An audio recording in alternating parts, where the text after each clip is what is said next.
Hello छोटे दीदी एवं छोटे भैया, कैसे हैं? एकदम बढ़िया। तो आज जो है हम लोग मगध साम्राज्य के भाग नंबर 4 के प्रश्न उत्तर को देखेंगे। तो प्रश्न है, उदयभद्र ने मगध पर कब से कब तक शासन किया? तो 460 से 444 ईस्वी पूर्व तक जो है उदयभद्र ने मगध पर शासन किया। प्रश्न है, किसके शासन काल में मगध की राजधानी पाटलिपुत्र को बनाई गई थी? तो उदयभद्र के शासन काल में जो है मगध की राजधानी पाटलिपुत्र बनाई गई थी।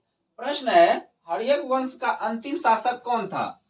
तो नागदशक जो है हर्यक वंश का अंतिम शासक था, जो उदयभद्र का तीसरा पुत्र था।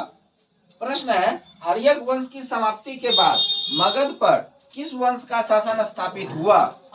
तो शिशुनाग वंश का जो है मगध पर हर्यक वंश के बाद हर्यक वंश के समाप्ति के बाद जो है शिशुनाग वंश का जो है मगध पर स्थापित हो गया। प्रश्न है, शिशुनाग वंश का संस्थापक कौन था? तो शिशुनाग जो है शिशुनाग वंश का संस्थापक था। प्रश्न, शिशुनाग के बाद मगध की गद्दी पर कौन बैठा? तो कालाशोक जो है शिशुनाग के बाद मगध की गद्दी पर बैठा।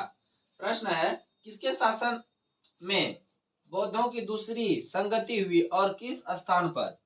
कालाशोक के शासन काल में जो है बौद्धों की दूसरी संगति हुई और वैशाली में हुई। प्रश्न है, शिशुनाग वंश का अंतिम शासक कौन था? तो नंदीवर्धन जो है शिशुनाग वंश का अंतिम शासक था। प्रश्न है, शिशुनाग वंश की समाप्ति के बाद मगध पर किस वंश का शासन स्थापित हुआ? तो नंद वंश का जो है शिशुनाग वंश के बाद स्थापित हुआ। प्रश्न है, नंद वंश की स्थापना किसने की थी? तो महाप्रज्ञानंद ने जो है नंद वंश की स्थापना की।